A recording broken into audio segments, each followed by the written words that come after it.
is stealing. Because had I not come up there, I wouldn't have known. I wouldn't have known. Y'all just threw my car back together and expected me to drive it, and later down the line when something went wrong, I'd have been the person that y'all to say was at fault. What if the dealership fixing your car decided your car had the parts it needed for somebody else's car? You didn't approve of it, you weren't told about it, and you might never have known. That's exactly what a Lake Charles, Louisiana woman says happened after she left her SUV at a Kia dealership, and according to the local report, the service manager admitted it on camera. This is Partsman Pro, and this is a dealership story you need to hear. But before we go into it, let's be clear. I'm not saying the dealership is committing a crime, and that's for the proper authorities and courts to determine. But the reported facts, it's raising serious questions about customer trust and about the service department controls. Let's take a look at our featured video, and then we'll come right back to our reaction. A video of a Lake Charles woman accusing a dealership of borrowing parts from her car has gone viral on social media. Now the dealership is responding. KPLC's Brendan Brown joins us in studio with more. Morgan Shirley Pouliard says she brought her SUV to Kia of Lake Charles on June 17th after a tire blowout on the interstate. She says the car sat there for more than a month with little communication from the dealership. When she went in person to check on it, she found out much more than she bargained for. At the dealership, she noticed the hood was up on her vehicle and she started filming. She repeatedly asked why her engine had been taken apart. On camera, the Kia service manager admitted they used parts from her vehicle to service another customer's car without her knowledge or permission. But taking something without permission is considered stealing. What y'all were doing is stealing. Because had I not come up there, I wouldn't have known. I wouldn't have known. Y'all just threw my car back together and expected me to drive it, and later down the line when something went wrong, I'd have been the person that y'all to say was at fault.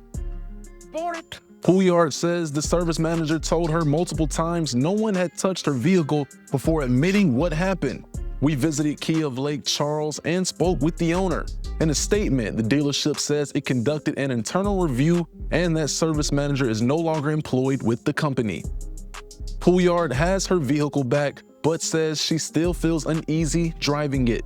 Live in studio, Brendan Brown, 7 News. If you own a car, subscribe to Partsman Pro, because this simply isn't about Kia. It's about what you expect when you hand your keys to any repair facility. Let's go into this a little. Pouliard started asking why her engine had been taken apart, and according to the KPLC, the service manager initially told her that nobody touched the vehicle, and then admitted that the parts have been taken from her vehicle to use on another vehicle, another customer's vehicle. And the reporter also said that the parts involved were 2 fuel injectors. My question is, how naive is this woman? Why didn't she go to a tire shop? They always run right back to the dealership. But before I digress, here's another scenario.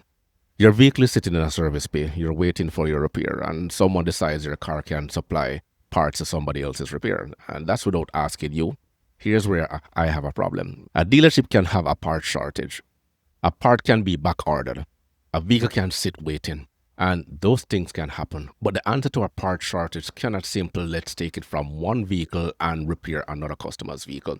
If a customer's vehicle needs a part, all they have to do is order it, locate it, get authorization for an alternative, and tell the customer the truth. And that's how a service department protects its trust, and how you get trust from a lot of people. And here's another question that bothers me. How could she have known? She says she went to the dealership herself, she saw the hood open, she started filming, and then the video reportedly captured the service manager acknowledge what happened. It's all here, you're looking at it. And if she hadn't shown up, we cannot say what would have happened, but the question still deserves an answer. That is why we're breaking it down. Her vehicle is sitting in the dealership for days or weeks while having no idea what is happening to it. And this is where I want every car owner watching this to pay attention. Most customers have no idea how important dealer support is. Let me break it down. A dealer support is the bridge between the dealer and the manufacturer. Some brands are great, like Toyota, BMW, Mercedes, Ford, Nissan, Subaru, the ones that I've worked with directly. But I've heard horror stories of Kia and Hyundai. I have personal experiences of dealers swapping parts for customer service purposes, but everything was in alignment. The parts will be delivered in about 2 or 3 days and not to cause any undue delay or stress to any one customer. When you drop your car off, make sure you have your paperwork, keep the repair order, ask what the workshop is authorizing, and ask what parts they have removed and ask what parts they have also installed. Now, if your vehicle is sitting there for weeks, you have to get updates. And before you drive away, look at the vehicle. You don't need to be a technician. All you need to do is just to pay attention, because this story isn't about the price of 2 injectors. It's about consent. And you own the vehicle. The dealership has temporary possession of the vehicle so that they can perform the authorized repair on it. And that doesn't mean you have given somebody permission to use your vehicle as a part source. And if the dealership employee can make that decision without the owner's consent or knowledge, management has a process problem that goes beyond one employee. Kia of Lake Charles, they did respond. They said the dealership conducted an internal review and said the service manager is no longer employed by the company. But another thing, if the dealership was properly run, there is no way the service manager could go ahead and take off a part without even the parts department knowing, and without even a dealer principal, which is maybe act in the capacity of the CEO or the managing director, would actually know about it. So the easiest way was to get rid of the service manager, just to close all the ends. But also it boils down to the end questions. Who authorized the removal of the parts? Where was the documentation? Who knew? Who checked the vehicle afterwards? And what system is now in place to stop it from happening again? Because firing one person addresses the person. It doesn't automatically fix the entire process. And here's my message to you as a car owner. Don't be afraid to ask questions. Don't be afraid to request repair orders and repair records. Don't be afraid to inspect your vehicle before you leave. And if something doesn't make sense, then don't give anybody permission to use your property however they want. And that's the bottom line right there.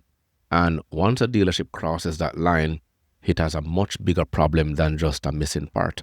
It has a trust problem. Your car belongs to you, your parts belong to you, and your permission actually belongs to you. The dealership environment is just a cycle consisting of several bad actors. It's just an evolution, and camera and social media has now just increased the focus on it.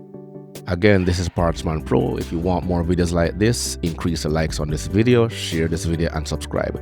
Remember to grab a copy of my ebook, The Parts Manager Guide. The links are in the description box below. Stay sharp, stay educated, and I'll catch you in the next one.